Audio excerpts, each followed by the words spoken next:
ओम सच्चिदानंद रूपाय विश्वोत्पत्ति आदि हेतवे तापत्रय विनाशाय श्री कृष्णाय वयम नमः।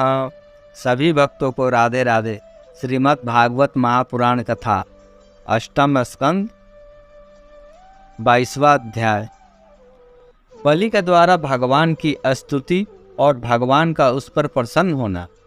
श्री सुखदेव जी कहते हैं, परीक्षित, इस प्रकार भगवान ने असुरराज बलि का बड़ा तिरस्कार किया और उन्हें धौर्य से विचलित करना चाहा, परंतु वे तनिक भी विचलित नहीं हुए और बड़े धौर्य से बोले। दैत्यराज बलि ने कहा, देवताओं को आराध्य देव, आपकी कीर्ति बड़ी पवित्र है। क्या आप मेरी बात को असत्य समझते हैं? ऐसा नहीं है, मैं उसे सत्य कर दिखलाता हूँ। आप धोखे में नहीं पड़ेंगे। आप कृपा करके अपना तीसरा पग मेरे सिर पर रख दीजिए। मुझे नरक में जाने का अथवा राज्य से अच्युत होने का भय नहीं है। मैं पाश में बदने अथवा अपार दुख में पड़ने से भी नहीं डरता। मेरे पास फूटी कौड़ी भी न रहे अथवा आप मुझे घोर दंड दे, यह भी मेरे भय का कारण नहीं। मैं तो डरता हूँ तो केवल अपनी अपकृति से। अपने पूजनीय गुरुजनों के द्वारा दिया हुआ दंड तो जीव मात्र के लिए अत्यंत वांछनीय है, क्योंकि वैसा दंड माता पिता भाई और सुहृद भी मुआवस नहीं दे पाते। आप छिपे रूप से अवश्य हम असुरों को श्रेष्ठ शिक्षा दिया करते हैं, अतः आप हमारे परम गुरु हैं। जब हम लोग धन कुलीनता बल आदि के मद से अंधे हो जाते हैं, तब आप उन वस्तुओं को हमसे छीनकर हमें नेत्रदान करते हैं। आपसे हम लोगों का जो उपकार होता है उसे मैं क्या बतलाऊं। अनन्य भाव से योग करने वाले योगी जन भी सिद्धि प्राप्त करते हैं। वही सिद्धि बहुत से असुरों को अपने साथ दृढ़ वैरभाव करने से प्राप्त हो जाती है। जिनकी ऐसी महिमा है, ऐसी अनंत लीलाएं हैं, वही आप मुझे दंड दे रहे हैं और वरुण पाश से बांध रहे हैं। इनकी तो मुझे कोई लज्जा है ही नहीं और न किसी प्रकार की व्यथा है। प्रभु, मेरे पितामह प्रहलाद जी की कीर्ति सारे जगत में प्रसिद्ध है। वे आपके भक्तों में श्रेष्ठ माने गए हैं। उनके पिता हिरण्यकशिपु ने आपसे बैर विरोध रखने के कारण उन्हें अनेक प्रकार के दुख दिए, परंतु वे आपके ही परायण रहे। उन्होंने अपना जीवन आप पर ही निछावर कर दिया। उन्होंने यह निश्चय कर लिया कि शरीर को लेकर क्या करना है, जब यह एक दिन साथ छोड़ ही देता है। जो धन संपत्ति लेने के लिए सौजन बने हुए हैं, उन डाकुओं से अपना स्वार्थ ही क्या है? पत्नी से भी क्या लाभ है, जब वह जन्म मृत्यु रूप संसार के चक्र में डालने वाली ही है। जब मर ही जाना है, तब घर से मोह करने में भी क्या स्वार्थ है? इन सब वस्तुओं में उलझ जाना तो केवल अपनी आयु को खो देना है। ऐसा निश्चय करके मेरे पितामह प्रहलाद जी ने, यह जानते हुए भी आप लौकिक दृष्टि से उनके भाई बंधुओं का नाश करने वाले शत्रु है, फिर आपके ही भय रहित एवं अविनाशी चरण कमलों की शरण ग्रहण की थी। क्यों न हो? वे संसार से परम विरक्त, आगाध बोध संपन्न, उदार हृदय एवं संत शिरोमणि जो हैं, आप उस दृष्टि से मेरे भी शत्रु हैं। फिर भी विधाता ने मुझे बलात् ऐश्वर्य लक्ष्मी से अलग करके आपके पास पहुंचा दिया है। अच्छा ही हुआ, क्योंकि ऐश्वर्य लक्ष्मी के कारण जीव की बुद्धि जड़ हो जाती है और वह यह नहीं समझ पाता कि मेरा यह जीवन मृत्यु के पंजे में पड़ा हुआ और अनित्य है। श्री सुखदेव जी कहते हैं, परीक्षित, राजा बलि इस प्रकार कह ही रहे थे, उदय होते हुए चंद्रमा के समान भगवान के प्रेम पात्र प्रहलाद जी वहाँ आ पहुँचे। राजा बलि ने देखा कि मेरे पितामह बड़े श्री संपन्न हैं, कमल के समान कोमल नेत्र हैं, लंबी लंबी भुजाएं हैं, सुंदर ऊंचे और श्यामल शरीर पर पीताम्बर धारण किए हुए हैं। बलि इस समय वरुण पास में बंधे हुए थे, इसलिए प्रहलाद जी के आने पर जैसे पहले वे उनकी पूजा किया करते थे उस प्रकार न कर सके।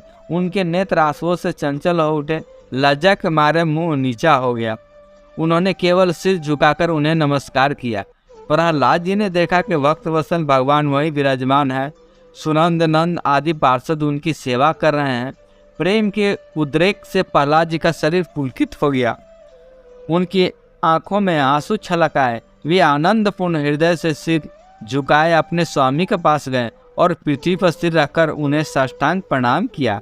प्रहलाद जी ने कहा, प्रभु आपने ही बलि को यह ऐश्वर्यपूर्ण इंद्रपद दिया था, अब आज आपने उसे छीन लिया। आपका देना जैसा सुंदर है वैसा ही सुंदर लेना भी है।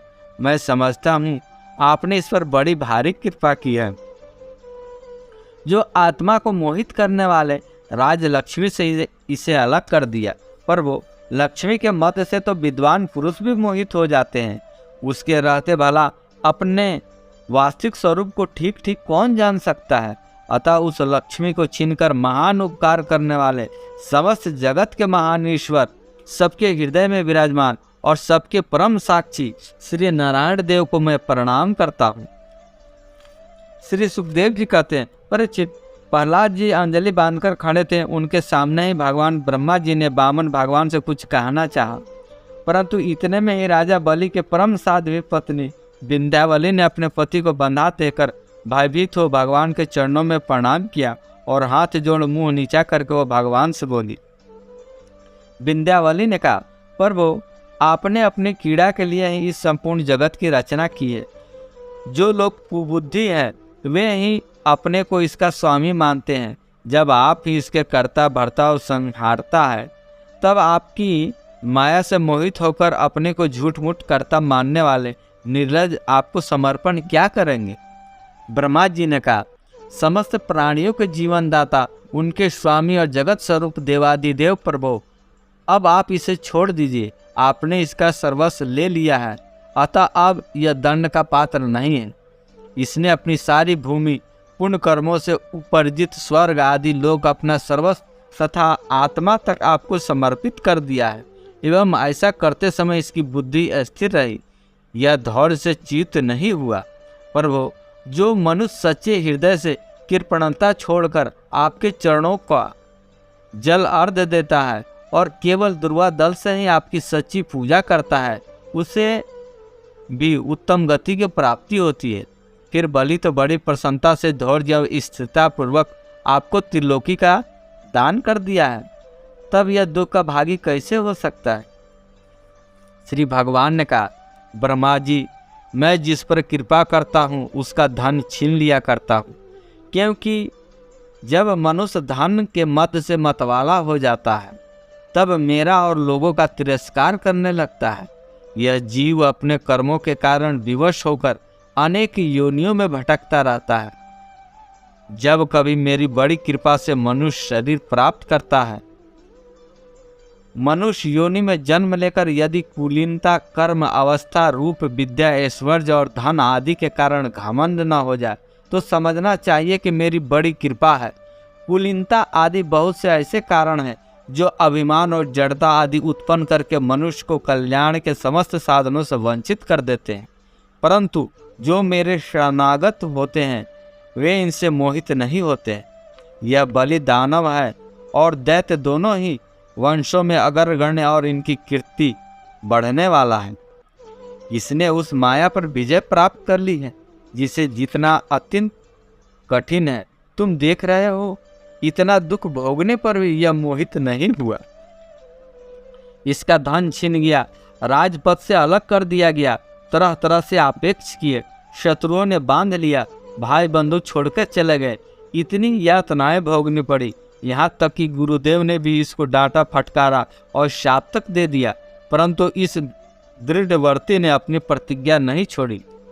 मैंने इससे छल भरी बातें की, मन में छल रखकर धर्म का उपदेश किया, परंतु इस सत्यवादी ने अपना धर्म नहीं छोड़ा।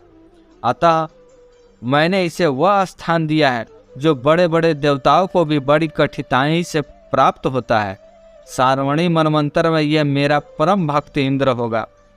जब तक यह विश्वकर्मा के बनाए हुए सुतल लोक में रहे, वहाँ रहने वाले लोग मेरी कृपा दृष्टि का अनुभव करते हैं, इसलिए इन्हें शारीरिक अथवा मानसिक रोग, थकावट, तांद्रा, बाहरी और भीतरी शत्रुओं से पराजय और किसी प्रकार के विघ्नों का सामना नहीं करना पड़ता है। बलि को संबोधित कर भगवान ने कहा, महाराज इंद्रसेन, तुम्हारा कल्याण हो। अब तुम अपने भाई बंधुओं के साथ उस सुतल लोक में जाओ जिसे स्वर्ग के देवता भी चाहते रहते हैं। बड़े बड़े लोकपाल भी अब तुम्हें पराजित नहीं कर सकेंगे। दूसरों की तो बात ही क्या है, जो दैत्य तुम्हारी आज्ञा का उल्लंघन करेंगे, मेरा चक्र उनके टुकड़े टुकड़े कर देगा। मैं तुम्हारे अनुचरों की और भोग सामग्री की भी सब प्रकार से विघ्नों से रक्षा करूंगा। वीर बलि, तुम मुझे वहां सदा सर्वदा अपने पास ही देखोगे। दानव और दैत्यों के संसर्ग से तुम्हारा जो कुछ भी आसुर भाव होगा, वह मेरे प्रभाव से तुरंत दब जाएगा और नष्ट हो जाएगा। शेष अगले अंक में। जय जय श्री राधे, जय जय श्री राधे, जय जय श्री राधे।